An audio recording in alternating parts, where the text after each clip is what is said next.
ঐতিহাসিক প্রত্যাবর্তন যেন বিগত ৫৫ বছরের ইতিহাসে যেভাবে যা কিছু দৃষ্টান্ত হয়েছে তাকে ছাড়িয়ে যায় এবং আগামী ৫৫ বছরের ইতিহাসও যেন সেরকম কোনো ঐতিহাসিক ঘটনা না হয়।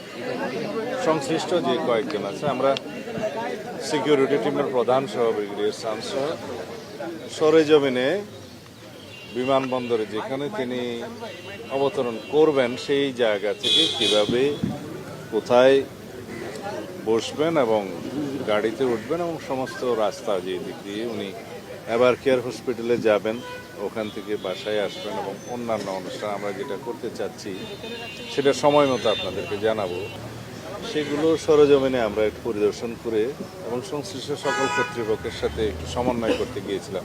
আর নিরাপত্তার বিষয়টি আলাদাভাবে সরকারের সংশ্লিষ্ট মহলের সাথে সব বিভাগীয় প্রধানদের সাথে আমাদের নিরাপত্তা টিমের যিনি প্রধান এবং অন্যান্য সদস্য আছেন তারা সমন্বয় করছেন বেশ কয়েকদিন থেকে। সরকারের পক্ষ থেকে আমরা বেশ সহযোগিতা পাচ্ছি এবং আমরা সারা দেশের আমাদের সমস্ত জেলা পর্যায়ে, উপজেলা পর্যায়ে, ইউনিয়ন পর্যায়ে পর্যন্ত আমাদের সকল সংগঠনের, বিএনপি সহ সকল অঙ্গ সংগঠনের সকল নেতা কর্মীকে আমরা ইনস্ট্রাকশন দিচ্ছি কিভাবে তারা ২৪ তারিখের রাতের মধ্যে অথবা ২৫ তারিখের সকালের মধ্যে তারা আমাদের প্রিয় নেতাকে স্বাগত জানাতে ঢাকায় আসবেন। এর মধ্যে সারা দেশের সমস্ত জনগণের মধ্যে ব্যাপক উৎসাহ উদ্দীপনা আছে।